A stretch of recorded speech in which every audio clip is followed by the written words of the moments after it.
how relieved are you that here we are talking about you playing in a World Cup semi-final and not you missing the rest of this one? Yeah, very relieved. I think obviously I spoke about it a few days ago, so trying not to dwell on it too much. But yeah, I think obviously your first thought is that, and yeah, as soon as we got the results, very relieved. But yeah, got a massive game on Wednesday, so kind of just trying to put that in the past and focus on the game ahead. Talking about this massive game on Wednesday, then, how are you feeling coming in as, well, you're going to be the spoiler, I suppose, in a country that's made you feel so welcome? Yeah, I think it's exciting. As you said, the Australian people have made us feel really welcome. They've looked after us, and Australia are a great team. So I think, yeah, these are the games you want to be playing in. And I've played in a semi-final before, so yeah, again, I'm just really looking forward to this one. And yeah, just trying to make the fans back home really proud of us, I think. Played a semi-final before. Does this one feel different, though? No, I think obviously any semi-final at a World Cup is always motivating. You're always looking forward to it. I think maybe last time, personally, I was a little bit more nervous. It was my first big tournament, and yeah, kind of didn't really know what to expect. But this one, I think, yeah, just really excited. And as I said, Australia are a great team. It's going to be a tough game, but we know what we're capable of, and we're all looking forward to it. How good is England going to have to be on Wednesday to beat Australia in this atmosphere? Yeah, I think we're going to have to bring our best game, as I've just said. I think Australia have got some great players. They're playing really well. They're aggressive. They play a really direct style of football. So, yeah, I think for us, we're going to have to be on our A game. But, yeah, I just think we've had a good few training sessions now. And, yeah, we're just looking forward to it. I think any semi-final, it's not difficult to get yourself up for it. I think, obviously, you know, as I said, we want to make the nation proud back at home. And, yeah, there's an opportunity there to make a World Cup final. So, yeah, we're going to give it everything. Thank you. Thanks, Anton. Take questions from the floor, if you can raise your hand. Yep, we'll go to Luke next time, Tom. Thank you. Hi, Keira. You're a cricket fan, aren't you, I believe? I played a little bit when I was younger. I won't say I'm a cricket fan. You'll be aware of the intense rivalry there is between England and Australia, though. Does that really add to the occasion? Honestly, I think for us players now, I think there's a lot of rivalries in football. I wouldn't say this is the major one. I think they're a great team, and it's a semi-final. I think whoever you're playing, it's going to be a rivalry. It's going to be an intense game. So for us, I think that's probably one of the last things that we're thinking about. Can you understand why the rest of the nation back home might see it as a bit more than just a semi-final? Yeah, I think with what you said with the cricket and the netball, I understand why everyone else feels like that. But for us, it's a semi-final. It's a massive game, regardless of who you're playing. What did you make of the Bearstow stumping? Honestly, I didn't see it. Thanks, Luke. We'll go to Simon. I actually know what he's talking about. All good. Yeah, is it easy when obviously everyone is talking about the rivalry for you guys as a team to block it out, and how do you go about blocking out the noise from the outside? Yeah, honestly, I didn't really know people were talking about it until David just told me on the way down. I think for us we're all just really focused. I think a lot of us, you know, we're not really on social media, we're not listening to what's going on outside. I think that's what's got us so far in this tournament, is just focusing on what we've got and what we're capable of. And yeah, I think for us, as I said, semi-final, massive game, we don't need to be told about a rivalry and how to get up for the game. I think it's where we want to be.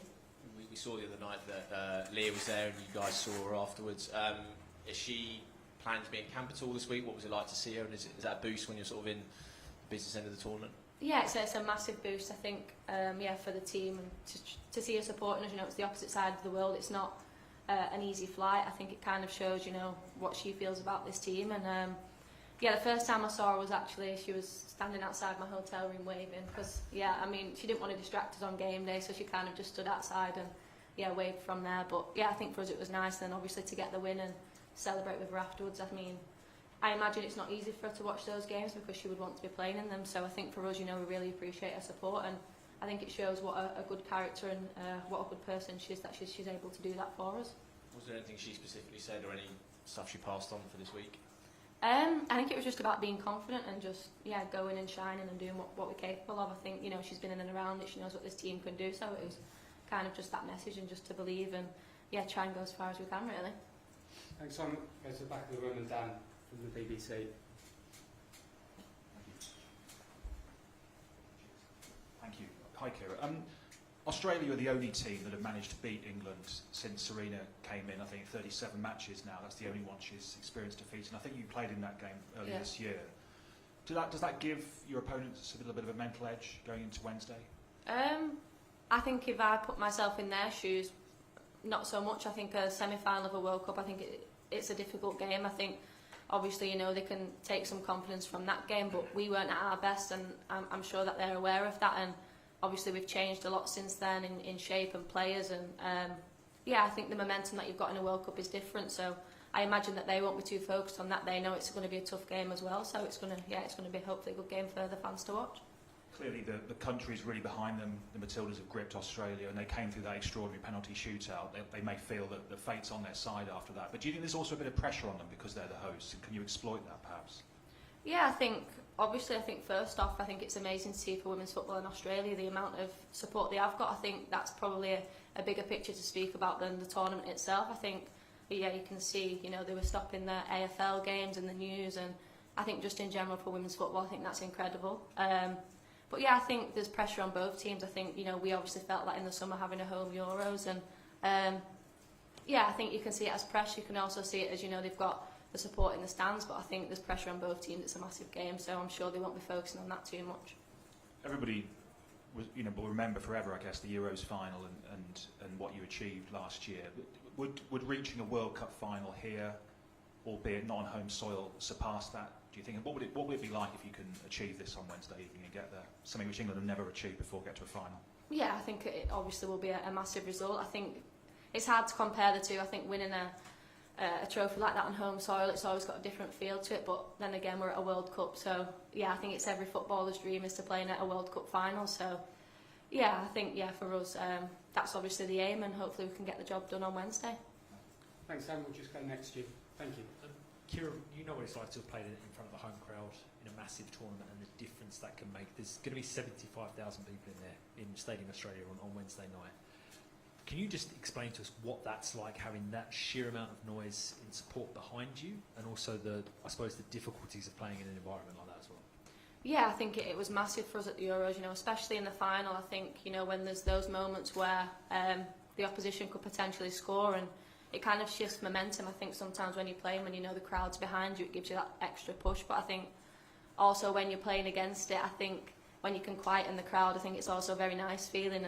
And I think maybe try and take the momentum out of the game for them is going to be important. So yeah, there's positives and negatives to both, and I've experienced both. So yeah, again, I think we experienced it against Colombia on at the weekend. You know, they were really loud. They had some amazing fans. So yeah, I think we've experienced that this tournament now, and we're just looking forward to the game on Wednesday. Thank you. We'll go to Patrick from German TV. Pretty simple question. How would you describe your coach Serena during this tournament, and what the key of her success, the secret?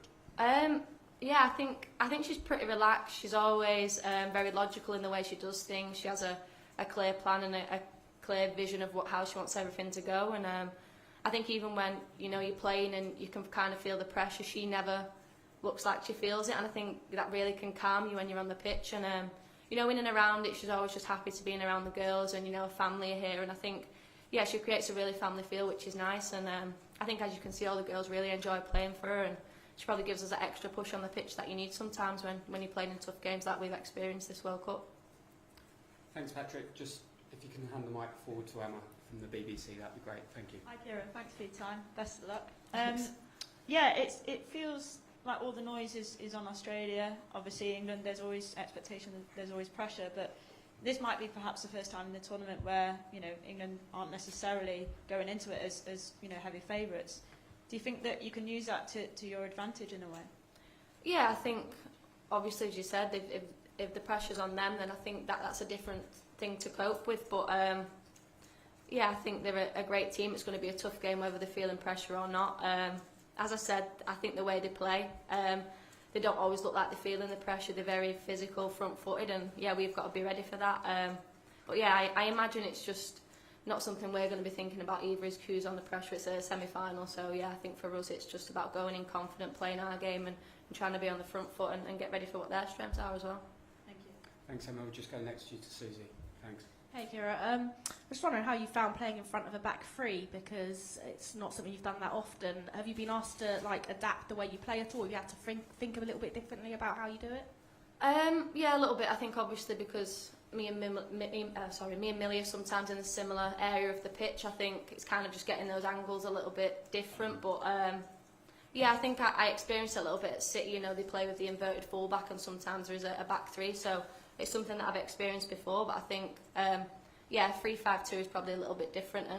And the girls did so well against China playing it. So I understand why Serena stuck with it. And I think my first training session, like I said, it was just trying to find the angles and the forward passes a little bit. But the back three have been really helpful with that and talking me through it, and really helping me try and pick those areas up. So I think it's been okay so far, I would say. Do you like the challenge of it being a little bit different? Yeah, I think it's a good thing. I think it keeps you on your toes. I think, for us, as I said, it was a positive thing in that China game. We played really well. So, I think the girls are enjoying it. I think it gives different teams different challenges as well. I think they're obviously always expecting us to play the same way. So, I think it's exciting, and I think playing with two forwards, it's always nice. You get more bodies in the box, more opportunities. So, as I said, we're just looking forward to the game, really. Thanks, Susie. We'll just go in front to Miguel. Thank you. Just on that about the pressure, I mean, I suppose so far through the tournament, it's almost been like England have been the favourites in every game, and the capacity has been for England, or really the tension with each game has been what happens if you get knocked out or beaten. Whereas now it feels like it flips a little bit, where even if the teams are level, you could spoil the party. Does that kind of change anything about the dynamic or the mentality coming into it? Personally, for me, no. I think whatever game I play and I want to win, I think it doesn't matter who you're playing against. So for us, I wouldn't say we're thinking about spoiling the party. I think it's just another game, and a massive game at that. So, for us, it's just fully focused on trying to reach a World Cup final regardless of who we're playing. But, I think obviously with the support from Australia, I think it is going to be a little bit different for them in that sense, I would say. Thanks, Miguel. We'll go across to Sandra. Hi, Keira. I hope you're well. If England, fingers crossed, get to the final, that's 3 massive finals for you and for Lucy in terms of club and country. Just how does that feel for you, particularly given the injury that you had and obviously coming back from that? What would that mean to you? I think obviously full respect to Australia, we have to get the job done on Wednesday first. I think it'd be really surreal. I wouldn't really know how to put it into words. I think it's something that obviously you dream of as a footballer, but to do that in like a year, effectively a season, it would be pretty incredible. But as I said, we've got to focus on that game first and get the job done there before we can think about anything else, really. Thanks, Sandra. We'll just go in front to Rob from Sky News. Thanks. Hi there. Good luck for Wednesday. Thank you. You've been here so many weeks now. You've had the sightseeing and all the excursions and stuff. How's it been? And is there a sense of a shift in gear in the camp now that there's a semi-final to sort of focus on? As I said, I think Australia's made us feel really welcome. We've all really enjoyed our time here. I think as soon as it comes to kind of the knockout stages, it's the focus obviously shifts. It's you could be going home the next day effectively. So for us, we know how big of a game it is on Wednesday, and obviously we've experienced that semi-final before. So I think a lot of us would like to go one step further and reach the final. And do you get much time to try new things out on the training pitch? Obviously, you've been here so many weeks. Is there time to try new things to stay fresh? I think at the start of the tournament it's a lot easier because obviously there's a lot more days in between the games. I think the further you go, obviously the rest period and the time in between gets shorter. So I think, these last few games it's probably a little bit more difficult to try and make any drastic changes. I think obviously there's the last tweaks that you kind of do depending on who you're playing, but I think that the bigger changes probably come at the start of the tournament when you have more time to try things. But now it's kind of just focusing on what you're doing, what you have been doing, what's working well, and just going with that, really. Thanks, Rob. We'll go to Holly from the Mirror, just next to you. Thanks. Hi, Keira. I know you've been asked a lot about the rivalry already, but on the front of a lot of the Aussie newspapers today, they're talking about coming for the Poms. And I just wondered what you thought about that fighting talk. They've conquered France. They're saying they're going to conquer England. You guys, you're here to win it, as you've said. So what do you make of that? And do the Lionesses believe that they can win it too? I think obviously I don't think their team would be coming out saying that. I think it's different when you're in and around it. I think obviously that the media do talk a lot, but for us I think it's not about Australia or any team. We want to win regardless, as I've said earlier. I don't know. I think there's a rivalry in any team. So for me, it doesn't really make much of a difference if the media's talking about trying to beat England. I think most teams probably say that about the England team and the Lionesses now. I think off the back of the Euros win, I think most teams probably thought that anyway. So yeah, for us it's probably not too much of a change, and yeah, obviously we want to beat them as well. So yeah, hopefully it'll be an interesting game. And can I just ask you as well, I know that you said when we spoke to you a couple of weeks ago that your family were hoping to fly out. Yeah. Are they here now, and are you hoping to celebrate with them if you do manage to beat the Aussies? Yeah, so they came the day before the Nigeria game, so obviously I was a bit nervous in that one, whether they'd have to go the next day at one point when it went to penalties. I don't think that's the nicest for anyone. It was, I'm really glad that they actually got to experience some of Australia, and hopefully we can celebrate after the game. But yeah, I think for them it's just obviously a really nice experience to be here at the World Cup. You know, they saw me when I was younger and that was always my dream, so I just think for any parent, regardless of how far they go, I think they're just really proud to be here and supporting the Lionesses. Thanks, Ollie. We'll take the last 3 questions. We'll go to Owen first. Hi, Keira. You said at the start that for your first semi-final you didn't really know what to expect. Now you and most of your teammates are pretty used to this now, so it's familiar territories. Does that make you harder to beat, more battle savvy, and conversely the Australian team aren't in that position, so do you think that is a factor? I think for us it can be. I think obviously you can draw on those experiences, and I think from those games you can think about, you know, maybe what you should have done a little bit better, whether it was slowing the game down, speeding the game up. I think all of those things, they do come into play, but they've got players who've played in massive games in the club, and they've got the likes of Ellie Carpenter, Sam Kerr, who've played in many Champions League games, so I think for them they'll be drawing on those experiences, and it's the same. And they're playing in a home World Cup. You know, we played in a home Euros. Most of us never played in a final for our country before, and we wasn't thinking about that too much, so I'm sure they won't be. But I think for us we can draw on those experiences from the past and hopefully do one better on Wednesday. Thanks, Owen. We'll go to Tom Gary. Thank you. Hi, Keira. Over the last few days, a few images on social media have gone quite viral of your teammates sort of consoling upset Colombia players, and it was quite similar after the Nigeria game with, I think it was Alex and Chloe with the goalkeeper who was upset. Like, is sort of being gracious winners something that you've talked about? Has that been important? And if so, where does that come from? Does that come from Serena, and is that player led?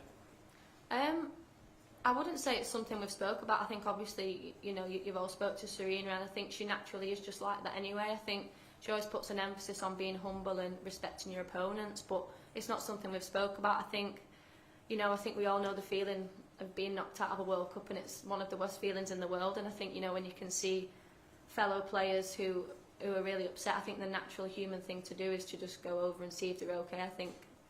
I'd like to think most people would do the same in that situation. I think, you know, we can obviously be happy we've gone through, but at the same time we could have also gone home, and we know what that feels like. So I think for us it's just about making sure that the other girls are okay, and then once we're back in the change room we can celebrate then. I think for us it's not a conscious thing to do it in front of people's faces. It's more we come together as a team, and we can celebrate when we're back in the change room, I think.